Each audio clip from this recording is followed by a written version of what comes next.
Reports of mass surveillance and detention camps in China in what is now commonly referred to as the Uyghur Genocide were first brought to light around the world about 4 years ago.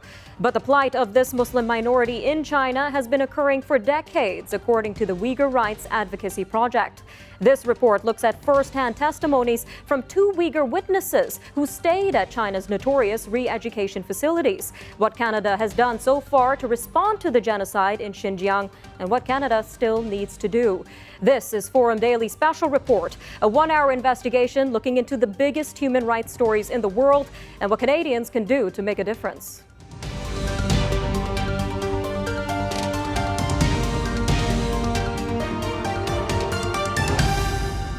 As more evidence of a mass genocide in China's Xinjiang region continues to rise, stories of forced birth control, sterilization, fines, and threats of imprisonment for those who refuse to follow orders have been reported by the Associated Press.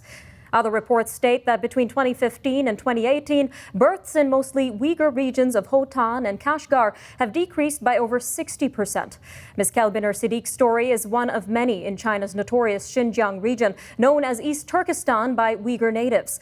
She says at the age of 47, she was told by local officials to get an intrauterine device fitted or undergo sterilization.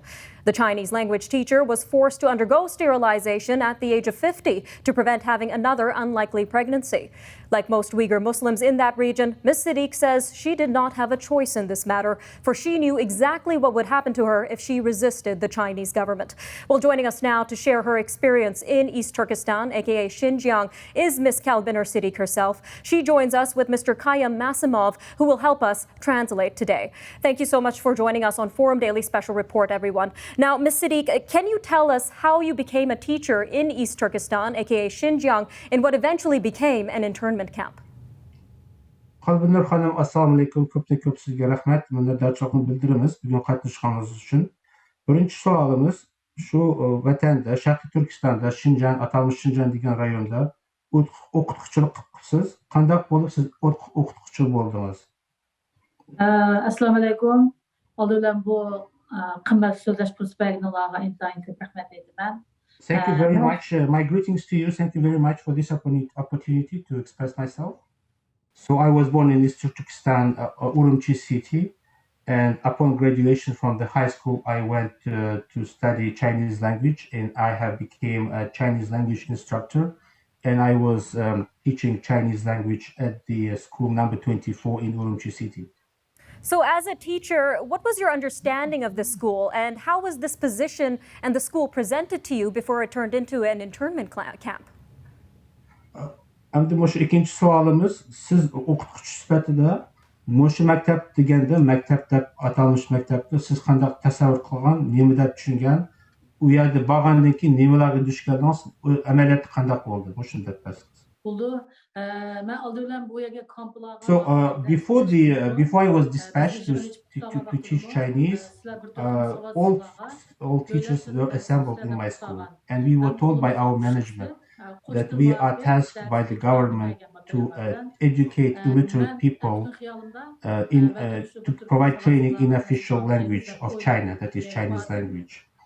Also, we've been distributed and we were given textbooks of so-called bilingual education. So in my thinking was I would be going and teaching, in fact, to this illiterate to study a Mandarin language. So now you have this experience inside these internment camps. The Chinese government is saying that these facilities are cultural education camps. So what do you say to this and respond to this kind of statement? Undaqla hozirgi mushu Xitoy hukumati mushu lagerlarni madaniyat o'rgatish, tarbiya qilish markazlab o'zini mushunaqa tamsillayotidi, ya'ni tushuntiryotidi. Siz u yerda lagerdan chiqqandan keyin, mushu lagerda bo'lgandan keyin o'zingizning o'yingiz qanday? Nima deb o'ylaysiz? Bu qanday bir yer? Xitoylar hadab bu lagerlarni, kamplarni It has nothing to do with the reality on the ground. What was China saying that these are vocational, so-called vocational centers are not vocational centers at all. This is all fake and this is all lies made up by China. I have spent 6 months in prison for men, prison number 5 in Urumqi, and I have spent 3 months at the facility, at the detention facility for women. And what I have seen and what I have experienced, it has nothing to do with vocational study. It is in fact a place where people are punished. These are concentration camps. All right, stay with us. We'll have more after the break with Ms. Siddiq, who will tell us about a text message she received from the Chinese government that eventually led to her forced sterilization by the state. Stay tuned.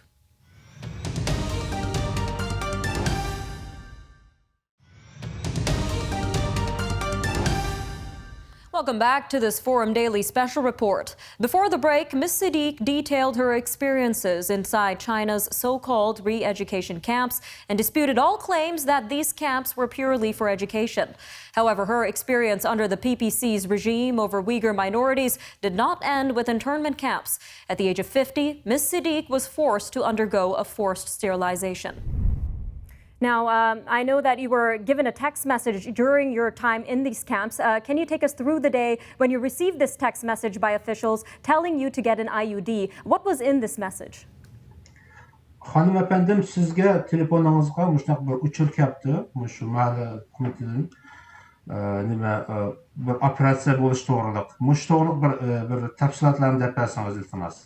Bu 2017 yılı So I have received in the month of April of 2017. At the time, I was teaching Chinese language at the time from my neighborhood committee. So the context of this message was all Uyghur women aged 18 to 15 should come to a certain place at a certain time and to undergo medical examination at the medical clinic. So there was a warning in this same message that the participation is obligatory and those who are refused to participate will be punished, and not only them but their family members, their children, and they will be taken by force to police and they will be seated in the so-called chairs, tiger chairs.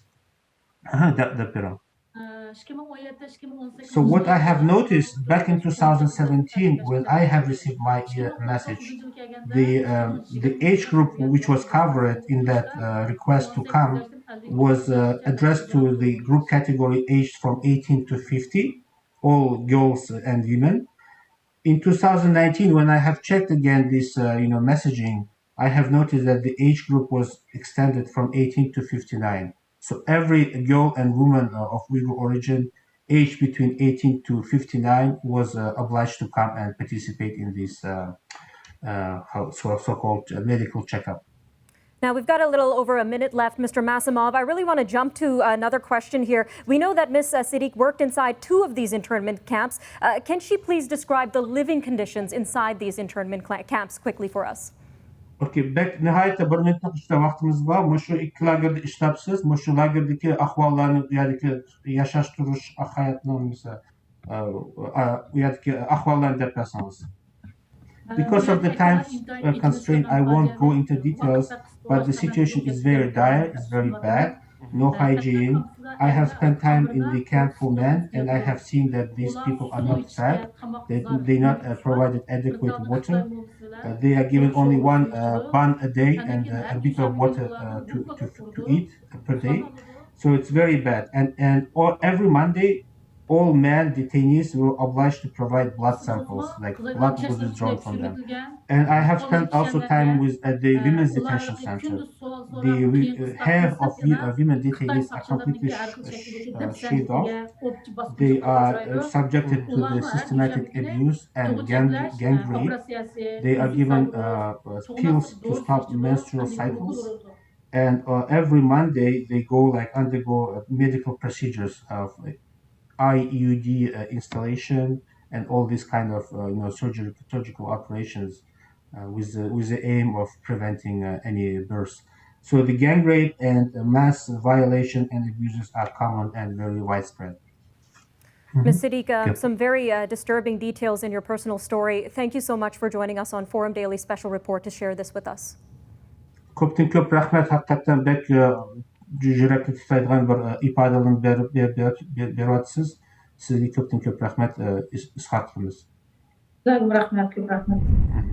All right, up next, we speak with another witness from China's re-education camps that told us he endured physical torture. Stay with us.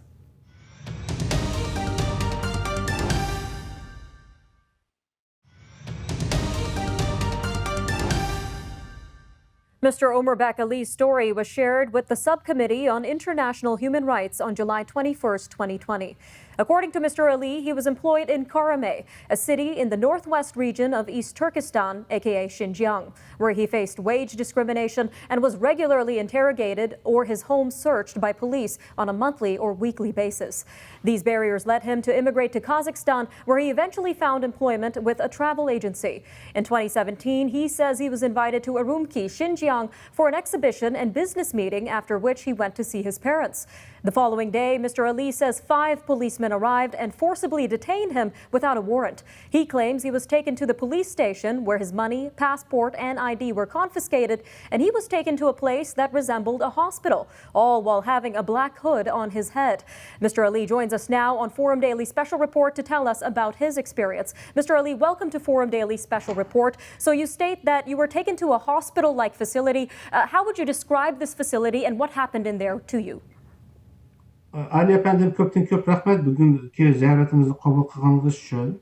Siz shu birinchi savolda siz shundoq bir yerga ilib berilibsiz, ustingizdan qora qalpoqni kiydirib ilib beribdi. Mumkin bo'lsa shu siz ko'rgan nimalarni deb bersangiz, u yerda nima ko'rdingiz, bu bino qanday ko'rilgan, qanday shaklda deb shuni so'rayman. Mening beshimda qor qalti bor. I cannot really describe the building and the real how it looked like because I was put on the dark hood, but I was at all time accompanied by 3 policemen, and these policemen they made a close search. They put on me some clothes, they took off some clothes, they've been lifting and searching all over my body. I remember the feeling that I was taking elevator, I was going down and I was coming up. So these are the sentiments, feelings I have had, but I cannot unfortunately describe in details what it looks like, how it looked like this building, hospital-like building.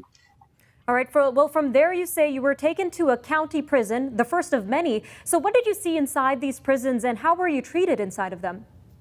Undaq bo'lsa, mana siz boshqa bir yerga turmaga o'xshash bir yerga ilib borib berilibsiz. U yerda ko'rganlarni deb bersangiz, u yerdagi shu boshqa yotgan odamlarning ahvolini deb bersangiz, shu ikkinchi savol shu. Ana men kirgandan keyin buni internetga tushgan suratlar. So when I was brought into this place, I was put in the so-called tiger chair. I was seated there. My movements were restrained, and then I was beaten. I was electrocuted. The needles were inserted under my nails, and I was put in this restrained position. So I came under very much duress, and I was really badly tortured. Now, you further state that these officials use this torture to force you to sign particular documents and admit to false crimes. Can you tell us what were in these documents? So we've got about a minute and a half left. Bir yarım minut vaqtimiz bor. Shu soqchisizdan shu ba'zi bir hujjatlar imzolashni talab qilib ekan. Bu hujjatlar nima hujjatlardi? Nima bunday ishlarni talab qildi deb so'rayotdi. Uningda talab qilgan hujjatning ichida it was not only me, but every detainee which was there. They've been forced to sign documents, and these documents were saying, number 1, accused of separation or separatism. Number 2, organizing terrorist organization, and number 3, providing logistical support to these organizations. So these kind of accusations were put forward towards all detainees, not only me. All right, everyone, stay tuned. We'll be right back after a short break, but stay with us as Mr. Ali details his eventual escape from East Turkestan, aka Xinjiang. We'll be right back, everyone. Stay tuned.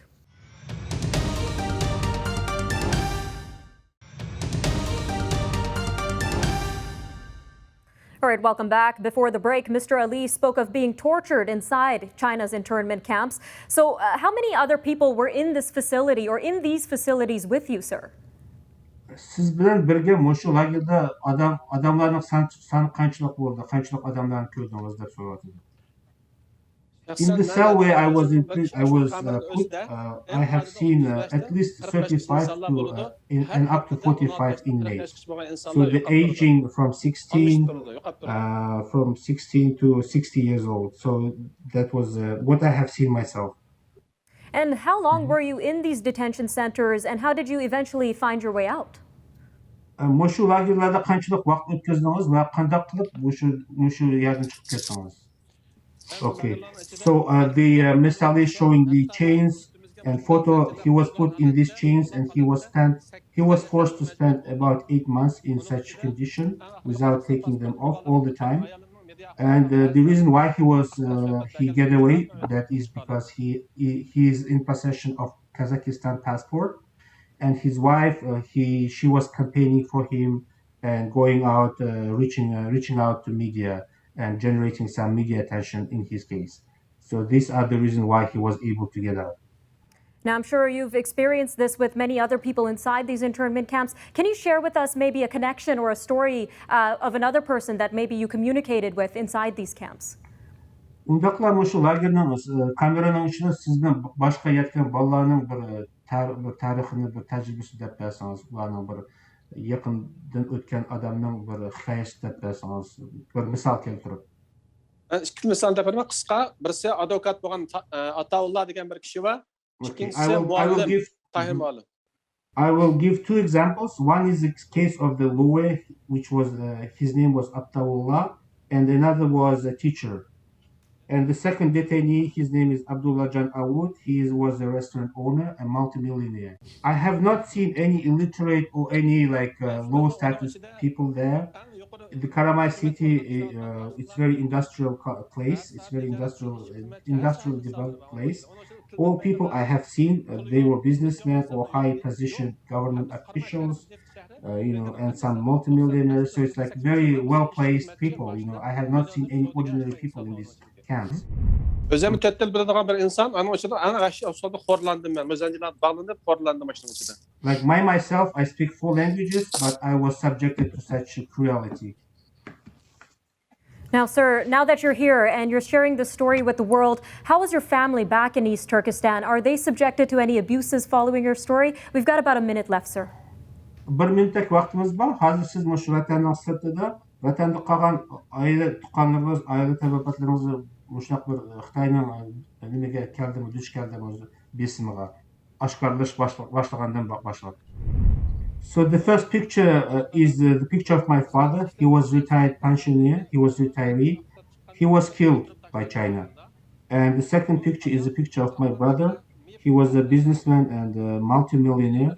He became handicapped. He was severely tortured and he became handicapped now. Well, that's very unfortunate to hear, sir. Thank you so much for joining us on Forum Daily Special Report and sharing your story with us. We hope it can make a difference. Thank you, sir. Thank you.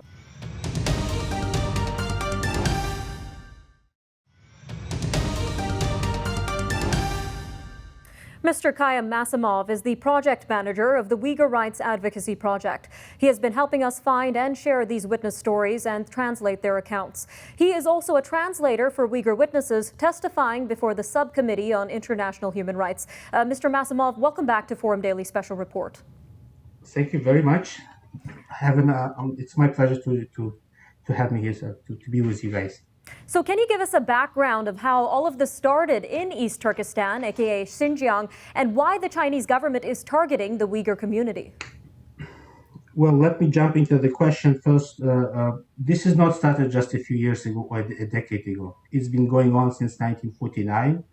It is when the Chinese communists occupied our homeland called East Turkestan.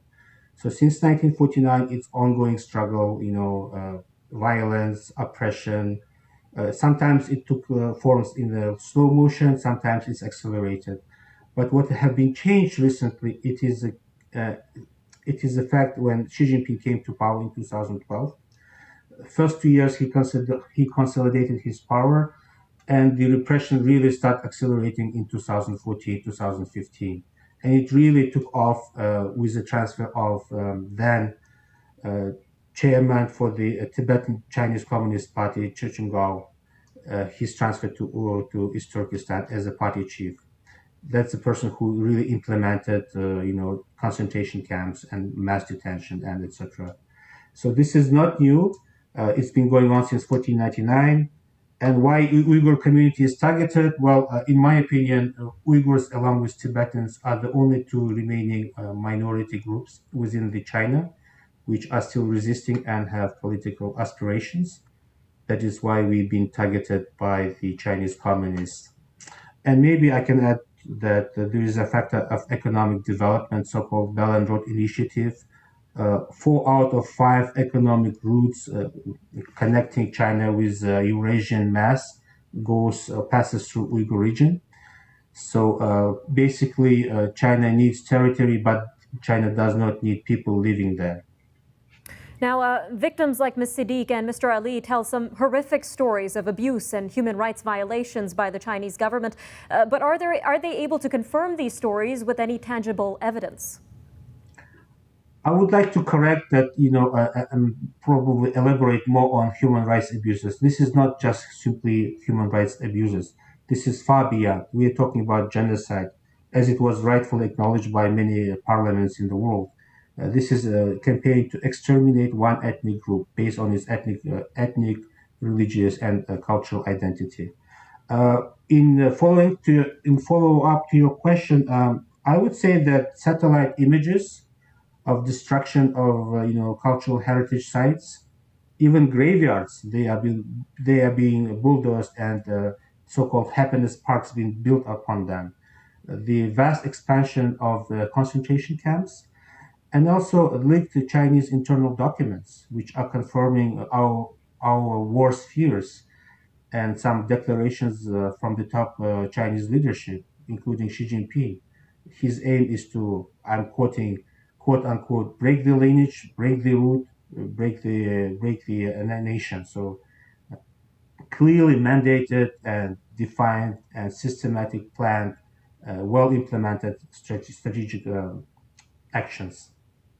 Mr. Massimov, a little over a minute left, a minute and a half basically, but what are some realistic steps that Canada can take to address the oppression of Uyghurs? You mentioned that the House of Commons in Canada proclaimed this a genocide, but what other things can Canada do to take action?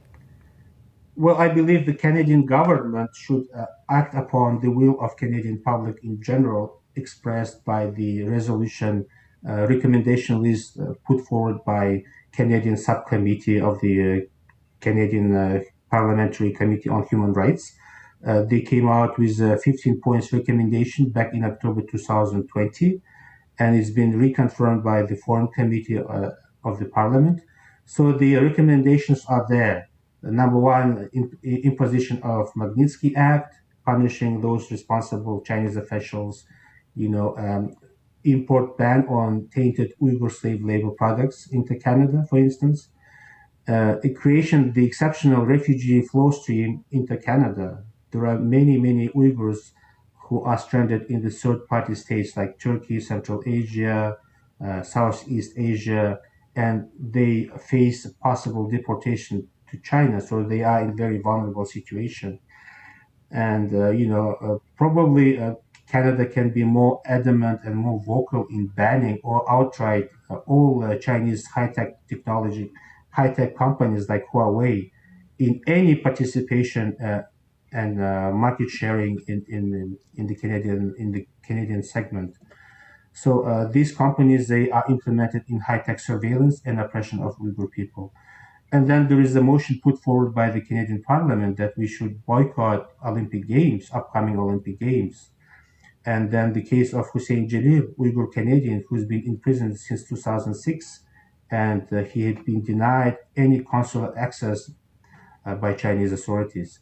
So the list is going on and it's big, but I would suggest that the Canadian government look up at the recommendation points made by the Parliament itself. Mr. Massimov, thank you again for all your help in helping us produce this special report, and we hope to communicate again and cover the story further. Thank you again. Perfect. Thank you. Have a nice day. All right, stay with us. Up next, we speak with Mr. Garnet Jenis, Conservative Shadow Minister for International Development and Human Rights, on what Canada has done so far and what else it can do. Stay with us.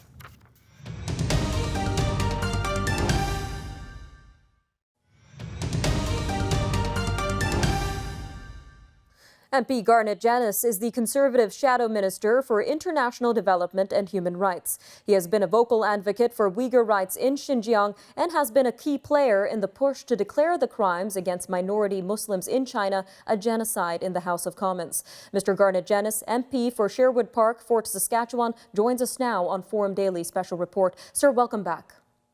Thank you, Nima. It's great to be with you today. So what steps has Canada taken to respond to the claims of a genocide in Xinjiang thus far, sir? Well, we've seen a lot of leadership on this issue from Canada's Parliament, but not from Canada's government.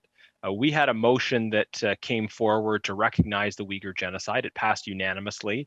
Strong support, of course, it was put forward by the Conservatives, strong support from the NDP and the Bloc as well. Many Liberals abstained, but there were some individual Liberal MPs who put a lot of pressure on their government, and that's what led to the abstentions instead of a no vote. Everyone who voted voted in favor. So it passed unanimously in terms of those who came, and that was a real sign of how our system is supposed to work, which is Parliament pushing the government, the people's representatives, exercising influence on the executive. The problem is that many of the concrete actions that have to follow require government to respond to this. And the government isn't where Parliament is in terms of even recognizing the genocide, let alone the next steps.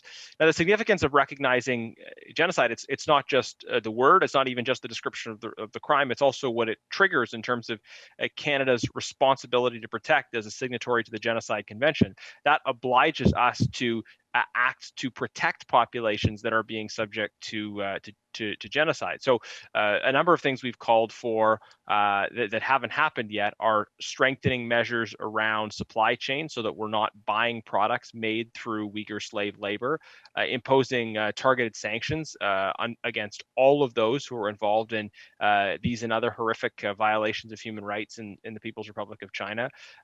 We've called for special immigration measures. Those would be unlikely to impact Uyghurs living in China, but there are certain communities of Uyghur refugees who are outside of China who are at risk of being sent back. So supports for those Uyghur refugee communities. We've called for the swift passage of a bill prohibiting forced organ harvesting and trafficking, another issue that involves Uyghurs. So we've called for some of these concrete steps that do require government to respond to what Parliament has said. But so far, the leadership has come from Parliament, not from the government. So what's stopping the government from taking action on these recommendations, Mr. Janis? Have they given any reasons? Well, the debate around the Uyghur Genocide in terms of the government's response to it has been a bit odd because they haven't come out and said why they don't think it's a genocide. They haven't come out and made those arguments. They sort of broadly hinted that, well, it's really complicated. It's complicated. You know, there's lots of things going on. And I mean, lots of things in life are complicated, but that doesn't mean that they don't oblige us to act in virtue of justice. And look, this is why we have governments, because we expect them to sort through complexities, not simply point out their existence. So there hasn't really been a clarity from the government on what they're doing and why. There hasn't really been an explanation, and they've introduced some like very minimal measures that seem designed to look like they're doing something.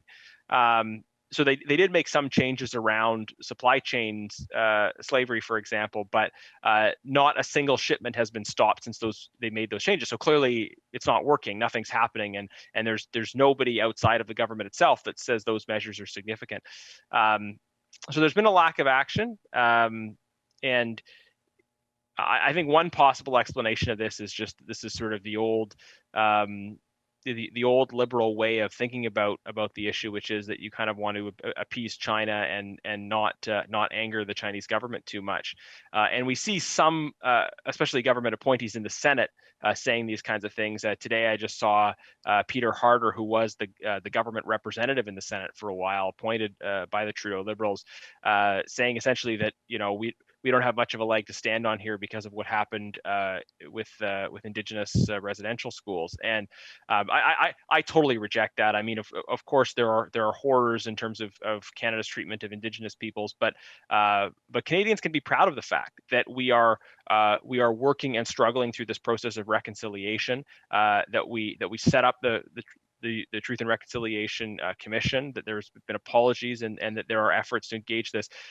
There is no comparison between that and those efforts and what's happening in China. I mean, show me the Truth and Reconciliation Commission in China, and then maybe Peter Hard will have a point. But this is clearly an effort to sort of whitewash the horrors of the crimes, and it's not coming from the Trudeau Liberals directly, but it's coming from someone they've appointed. So, Mr. Janis, just concluding this interview, but are there any steps that maybe our Canadian viewers can take to make a difference in this issue themselves?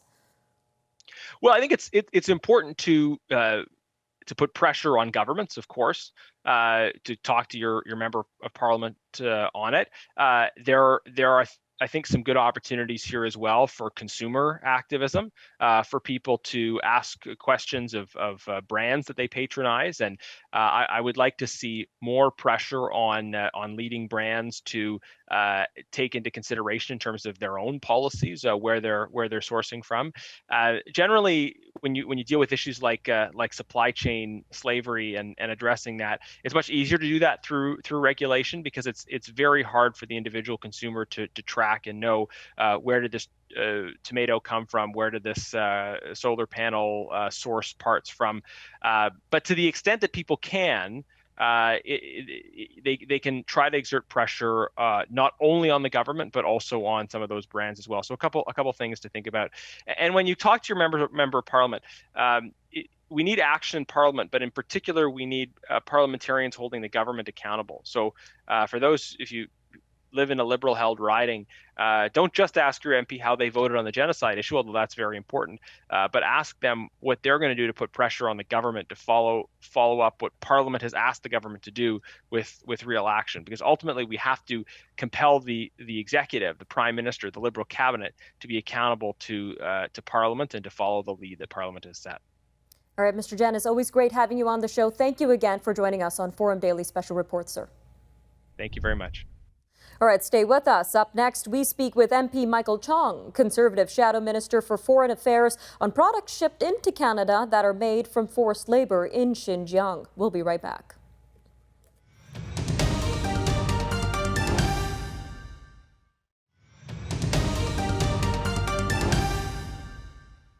Michael Chong is a member of the Parliamentary Subcommittee on International Human Rights, which is studying abuses against Uyghur Muslims in China's Xinjiang region. Mr. Chong, the Tories' foreign affairs critic, says he has a duty to call out what he calls the genocide there and speak for the voiceless. On February 22nd, the Canadian Parliament approved Mr. Chong's motion accusing China of perpetrating a genocide in its Xinjiang province. Mr. Michael Chong, MP for Wellington Halton Hills, joins us now on Forum Daily Special Report. Sir, welcome back to Forum Daily. Good to be here. Now, what evidence do we have to verify the reports of abuses against Uyghurs and other minorities inside Xinjiang, China? Well, we have, first of all, survivor testimony that's been given to parliamentary committees in Canada and elsewhere.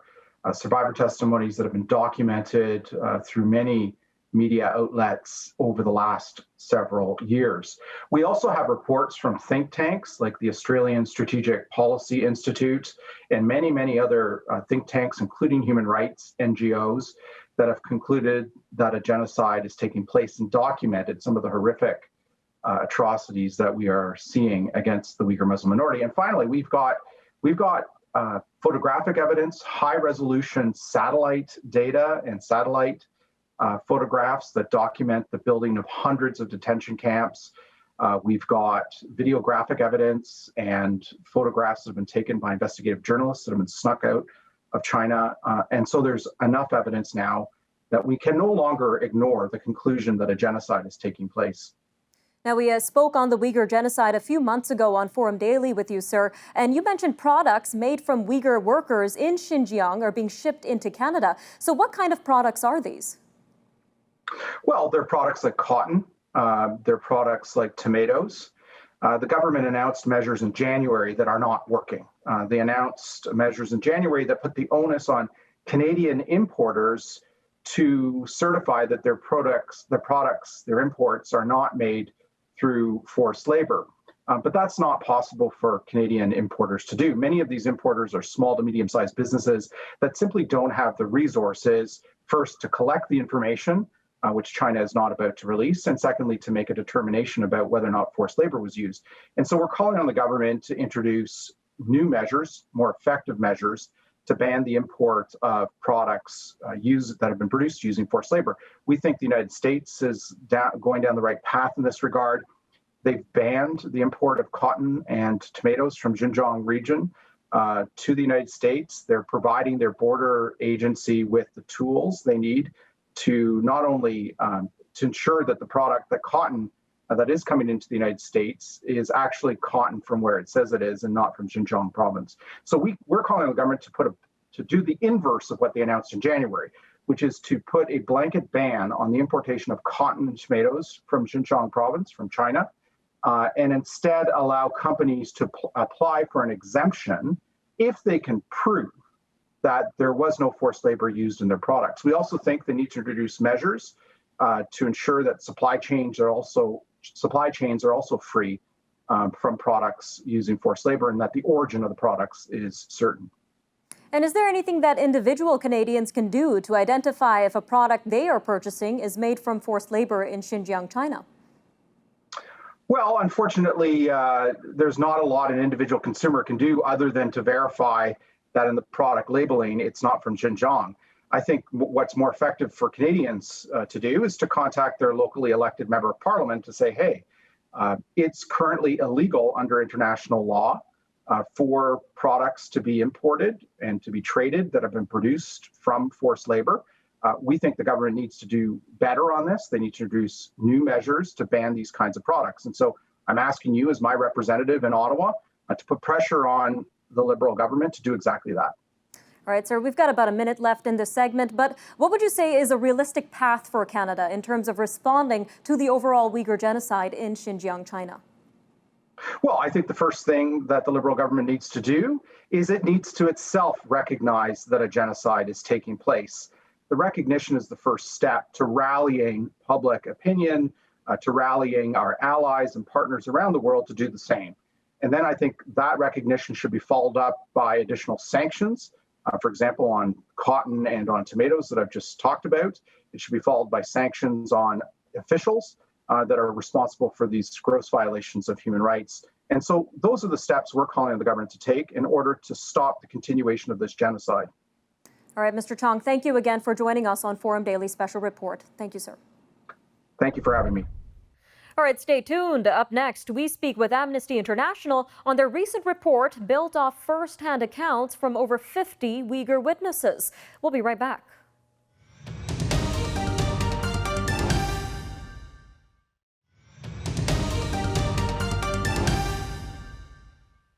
A new report from Amnesty International details more first-hand accounts from re-education camp witnesses in what the organization says constitutes as crimes against humanity.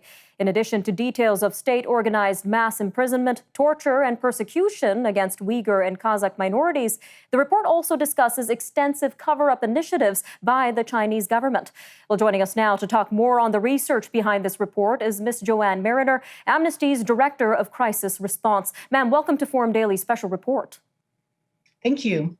Now, can you give us a background of how this report was put together and what you can expect to find from reading this document? Definitely, yeah. This report is based on actually 20 months of research, including, I think most importantly, interviews with 55 former detainees from the internment camps, and then really an in-depth legal analysis of the situation from our legal team. Putting all the evidence together that we collected, we ended up concluding that the government of China has carried out truly massive and systematic human rights abuses against Muslim minorities living in the country's Xinjiang region. And specifically, as you mentioned, we found that the government has committed crimes against humanity, imprisonment, torture, and persecution. And from these 55 testimonies here, what really stood out to you the most from their stories? I mean, everyone's story was personal to them and different in some way, but there was a terrible pattern that you could perceive when you looked at them all together. So, people were detained for different reasons. Some were detained for having studied abroad or traveled abroad. Some were detained merely for communicating with people abroad or having a suspect app that allowed overseas communications on their phone. Some were detained for appearing too religious. But, clearly all of these reasons for detention are arbitrary, don't justify taking away someone's liberty. Similarly, people's treatment in the camps varied. We interviewed an older woman who had been forced to sit in an iron chair in a cold, dark, and windowless room for 3 days straight, having been punished for complaining about the treatment of another prisoner. We interviewed a number of people who were shocked with electric batons, sprayed with pepper spray, subject to kind of, serious physical abuses. So, treatment varied, but essentially all of it was abusive in one form or another. And, all of it just showed a level of kind of control and surveillance and, complete disregard for the rights of these people. And in addition to detailing these abuses, we also mentioned that this report has details on the Chinese government's cover-up efforts. So can you tell us a little bit more on how the Chinese government is covering this information up? They have definitely devoted tremendous resources to covering up the truth. I mentioned people can be imprisoned for having apps on their phone that allow overseas communications or for communicating with people abroad. So they've really tried to deny people access to communicating with human rights investigators, with relatives, et cetera, with anyone abroad. They certainly prevent people from traveling freely. They keep people in the camps. And they have carried out a massive propaganda effort. So if you visit the website of any Chinese embassy or other, sort of official agency of the Chinese government, you'll find a lot of very false information about the happy situation, and tourism in Xinjiang. And I guess, what should Canada's response be to this, Ms. Mariner, considering our commitment to human rights around the world? Just about a minute left in the segment here. I mean, we would like to see Canada take an active role in drawing attention to the situation, in working with like-minded states to put pressure on the Chinese government to end its abusive policies, and, specifically to use its diplomatic might, its might on the world stage, to pressure the Chinese government to close the camps and to reform this situation of massive human rights abuse. Just about 30 seconds left, ma'am. But can you quickly tell us about Amnesty's campaign that's calling for the closure of these internment camps and how our Canadian viewers can help? We would hugely appreciate it if people would visit the website that we've put together on our campaign. It's xinjiang.amnesty.org. Learn about the situation of people in the camps and about the broader situation of Muslim minorities in the Xinjiang region, and then hopefully sign the petition that demands the immediate release of the people who are arbitrarily detained in these awful camps. All right, Ms. Mariner, thank you again for joining us for this special report. Wonderful. Thank you so much. All right, that would do it for our in-depth look at the Uyghur Genocide in China's Xinjiang region and Canada's response so far. You now have the information and reason to push for change. I'm Nima Rajan, and remember, don't ever underestimate the power of your voice.